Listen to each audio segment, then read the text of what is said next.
Well, listen, here's the deal. I am not sure what happened on number two. I just gave everybody credit for number two. I'm going to take you how to do number two, how to take you through how to do number two on the quiz so that you can see, and I'll take you through all of the others too. And I copied these questions out of another resource for number two, an old state assessment test, and either I did something wrong in the copying or there was something wrong somewhere with the question. But I'll go through now how to do that question with you so everybody understands. Now, as I look at your quizzes, this was a good quiz for the first quiz. Usually when I give out a first quiz, the grades are pretty low, and they were higher than usual. So that's a really good sign. Now what we need to do is just continue to realize what we made, what kind of mistakes we made, and then how to correct them. I think as a whole, this quiz is a fairly easy quiz. So I think if you go through these things and you write yourself notes on your paper, I think you'll find that you can get these questions right on tomorrow's quiz, and certainly if not by the end of tomorrow, then on Monday's quiz. The only problem with it is it's a Monday, so it tends to be a little bit of forgetfulness from over the weekend. Now, I thought number one was a really easy question. And in going over number one, it surprised me how many people missed number one. If I gave you x to the seventh over x to the fourth, how do we simplify that? Elizabeth? I have no idea what you're saying. Tell me the answer. X to the what? Is that a 7? Yes. 2. Okay. 3. Good. It would be x to the third. So likewise, when I look at 2 to the 7 over 2 to the fourth, I should get 2 to the third. Now this is important. The other day we did a question like this. I don't know if you remember it, but it went something like this. 4 to the negative 5 times 4 to the 8. And the answer was 4 to the third. We don't change the base. The base stays the same. Some kids thought this would become 16 to the third. Yeah, that doesn't change. It stays 4. Likewise here, 2 to the 7th over 2 to the 4th, the 2 stays the same throughout the problem. Just because it's a number doesn't mean we change it. If we come over here, I see some people who aren't looking, guys. Look over here. Doesn't x stand for anything? So then this means anything to the 7th power over that same anything to the 4th power is that same anything to the 3rd power. Which means over here, the anything is 2. So 2 to the 7th over 2 to the 4th is 2 to the 3rd. But if we look at the choices, none of those choices are 2 to the 3rd. So now you have to go one step further and say, well, what does 2 to the 3rd equal? Help me out here. What does 2 to the 3rd equal? 2 to the 3rd power. What are we going to get out of that, Chelsea? No. That's the wrong answer. That's the classic. 2 times 3 is 6. That's wrong, right? 2 to the 3rd means write 2 as a product 3 times. 2 times 2 is 4 times 2 is 8. So it works out to be 8. Okay? Yes? I don't know. I think I added them and then did the divided by them. Got to subtract. Well, you know what? Here's the key to everything. The key to everything is, do you see how to do it right now? It's even better if you realize where you went wrong. And what I would do is take just a second to write down on my paper what my mistake was. I might write down, oh, I did 2 to the 3rd was 6. No, I think it's just confused because usually when you put that kind of question, you put the exponents. You don't expect us to. Yes, simplify. exactly. That's a great question, or a great observation. What Elizabeth said is usually when you put the choices, you put 2 to the 3rd. But a lot of the questions I'm starting to change into. Early in the year, I like to build skills. I don't care what I'm doing. If I'm coaching a wrestling team, I spend the first half of the season just teaching guys skills. Softball, I spend the first, even into like the second game of the season, skills, skills, skills. I don't teach gamesmanship too much. I just want to build skills. Then, as we draw closer and closer to actual competition, I take those skills and I start tweaking them for what it takes to win at that particular game. So most of this year, we have taught skills, skills, skills.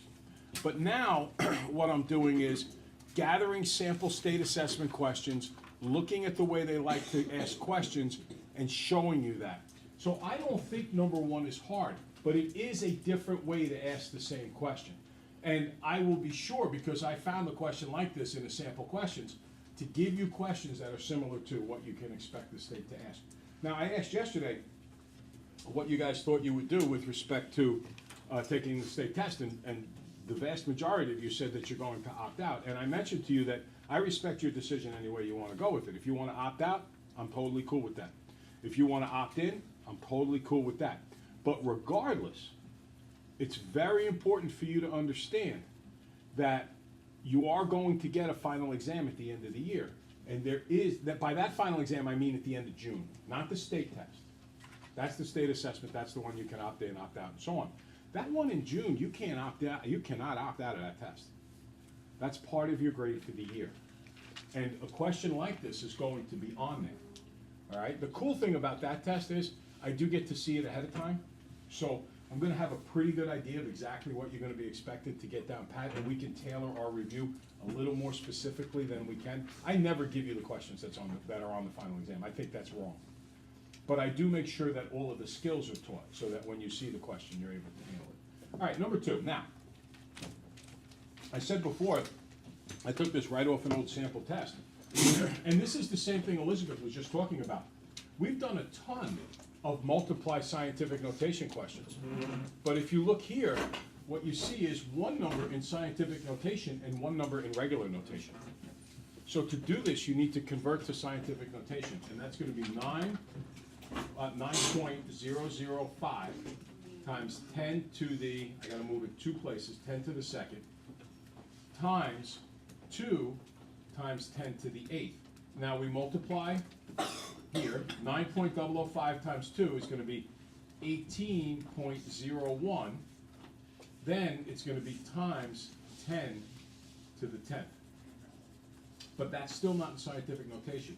So I have to move that one place, which means this needs to go up. That particular manipulation you're extremely good at. We did it early in the year. I've graded so many of your papers. You're extremely good at that. So I'm not worried about you catching on there. The right answer is 1.801 times 10 to the 11th. Now I noticed as I went through this, I said, oh my God, it doesn't look like there's a correct answer there. Tomorrow I gotta believe there's a correct answer. So today I gave everybody credit for number 2. Tomorrow that's not going to happen. Okay, so make sure you understand you have to convert to scientific notation, then do your multiplication, then, 18 is too big, it's not between 1 and 10. So you have to convert back again. Okay? All right, so now let's take a look at the next two. A little bit of a change of pace here. Usually I give you choices and I tell you, hey, which one's not a function? Now, what we did was we said, let's get creative here. You guys draw something that's not a function. As I look through here, Kevin, you with me? Go. It says draw a graph that's not a function. Guys, the key to the graph is it has to fail the vertical line test. Most people got this right. In fact, look at your paper. How many people got number 3 right? Put your hand up if you got 3 right. So as you look around the room now, you can see virtually every person got it right. At least 80% of you got it right. Just draw anything. You can draw a circle. So that if I draw a vertical line, I touch more than once. Some people drew this one, which we've done in class. Some people drew this one, which we did in class. That shows me you're paying attention. You did a really good job. Now, the table was not quite as successful. We still did well on it, but it wasn't quite as successful. Some people took a graph and put it in the table also. You have to realize it says complete a what? A table. A table is something like this. All right? Now, the way to make a table fail a vertical line test is something like this.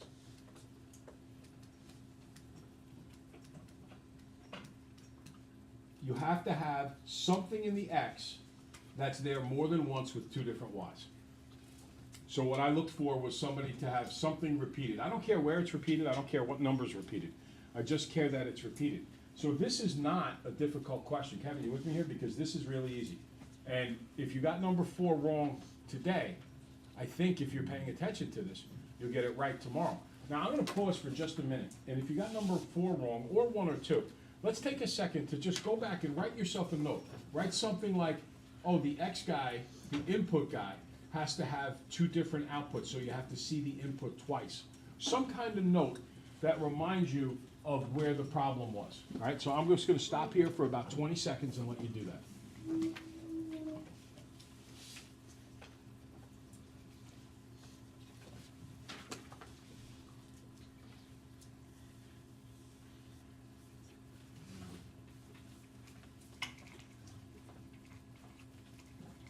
Okay, now we get up to number 4.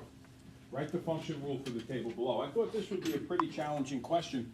And I would say, if I had to guess, I'd say about a quarter of you or so got it right. How many people got number 4 right? Number 4 right. Put your hands up high so I can count, please. 1, 2, 3, 4, 5, 6. That's a little less than a quarter, okay? The good news is, what I really liked, is I liked how the people got it wrong. I know that might sound nuts to you, but sometimes when kids get something wrong, they're clueless. It's like they have no idea how to do it. The kids who got this wrong, most of the kids who got it wrong, did have an idea how to do it. So that's a really good start. Look, do you see how this is going up by a constant rate? Right, what's it going up by? 6s. And what's this going up by? 2s. The fact that it's going up by a constant rate means that if I was to graph it, I'd be going up, over, up, over, up, over, up, over, and if I connected those, I would form a straight line. So the first thing you have to know is that because the rate is constant, it's linear. If the numbers were changing but it wasn't constant, that would not be linear. Only if it's constant is it linear. That's the first thing, so we answer the last question. Now, since it's linear, that means it has to come into the format of y equals mx plus b. And as I looked at your papers, I saw a lot of people trying to do that. And one of the really good things that I saw on most papers, not all papers, is people tried to find b. How do I find b from a table? Chelsea? Right. It pairs up with 0. Where there's a 0 on an x, there's an 11 on the y, so I know it's going to be y equals, and at the end, it's going to go plus 11. Now, the question is, an x has to go here, like in y equals mx. Now the question is, what's the slope? Well, rate of change is another way of saying slope. So it's the change in the y over the change in the x. What's the change in y? You drew it on your table. 6. And what's the change in x? 2. 6 over 2 is 3. Some people put 2 over 6. Be careful. The y has to go on top. So the right answer is y equals 3x plus 11. Okay? Any questions? All right, a little bit of a lengthy quiz, but I think that we should be in pretty good position to be able to get that quiz right, a little more right tomorrow. All right, so the next thing we're going to talk about is the Pythagorean Theorem, day 2. We did a nice job yesterday.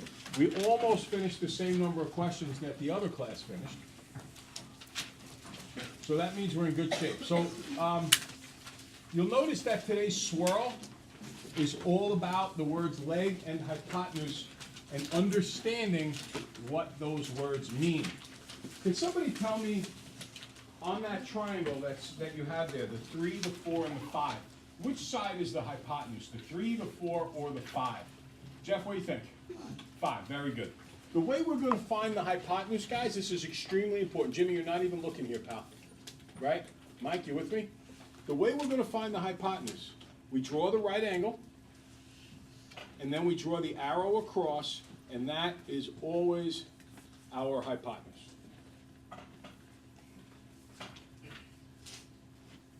Turn to your neighbor, tell them how to find the hypotenuse in the diagram. Go ahead, tell them what you got to do.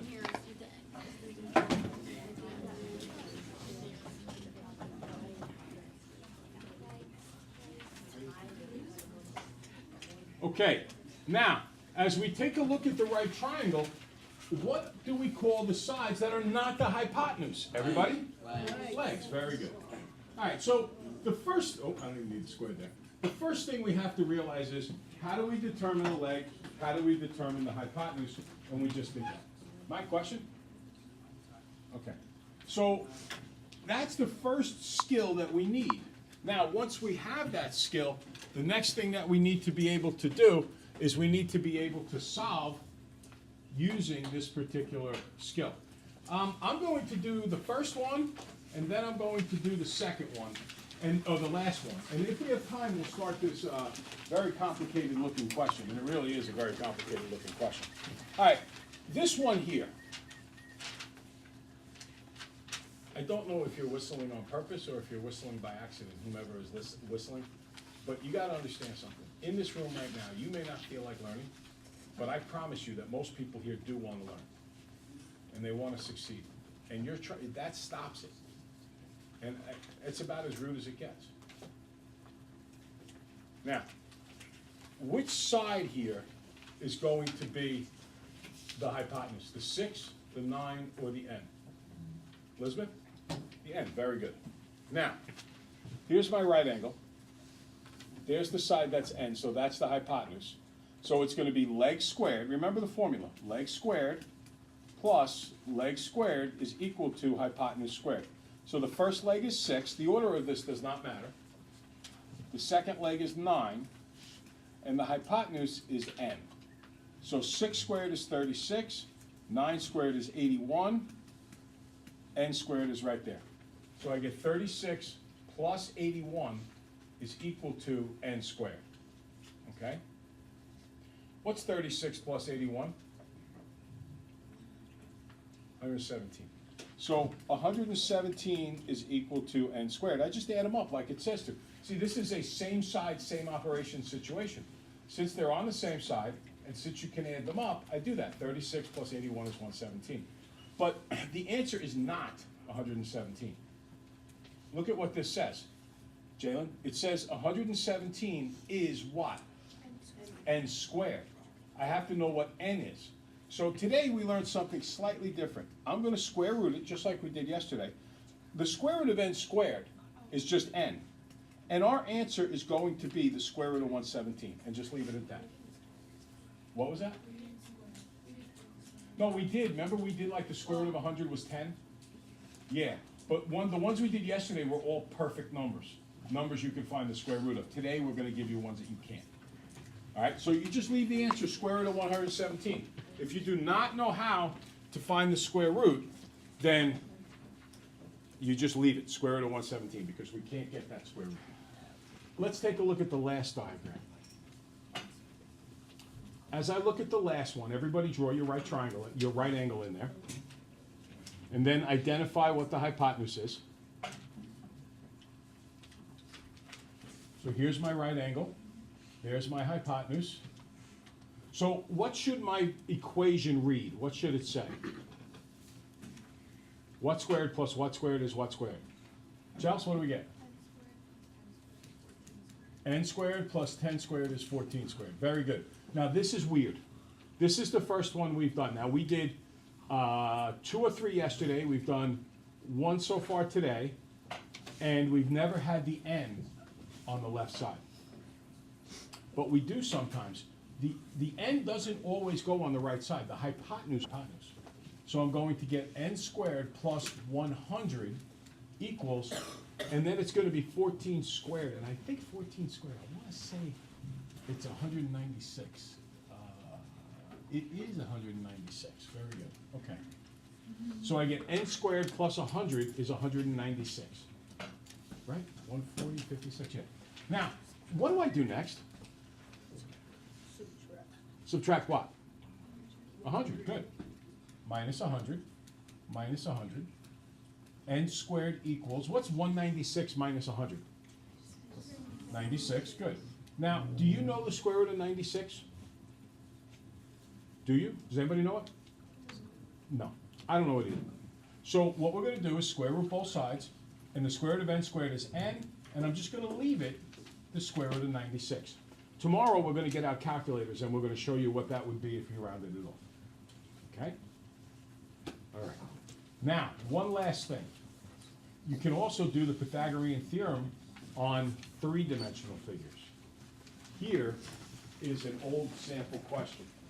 And what they do sometimes is, instead of being really nice and drawing the triangle out for you, just the triangle, I should say, what they do is they draw this. And they want you to see into this diagram just a little bit more. I would like to see you set up the equation to this. Go ahead, write out the Pythagorean theorem. Don't solve it yet, just write it out. I'll give you 30 seconds to do that.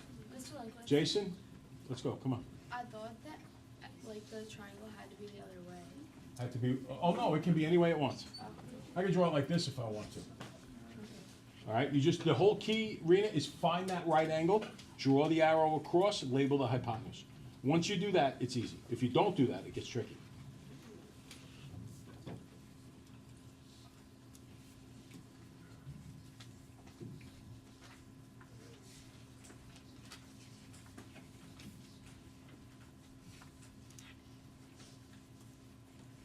Okay, so here's my right angle right here.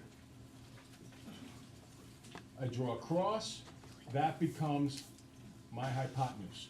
So what should my Pythagorean theorem equation read? What should it say as I write it across? Michael, what do we get?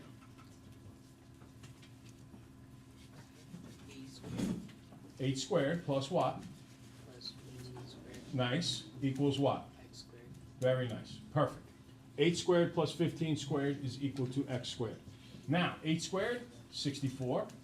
15 squared, you probably don't realize this off the top of your head, 225 is equal to x squared.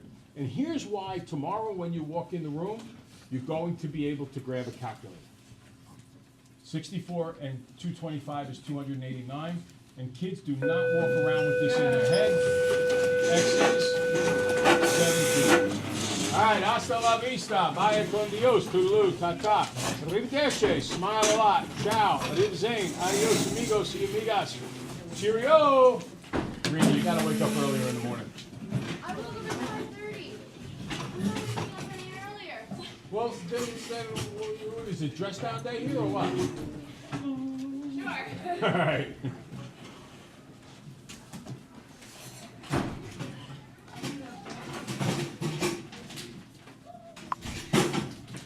Have a great day, folks.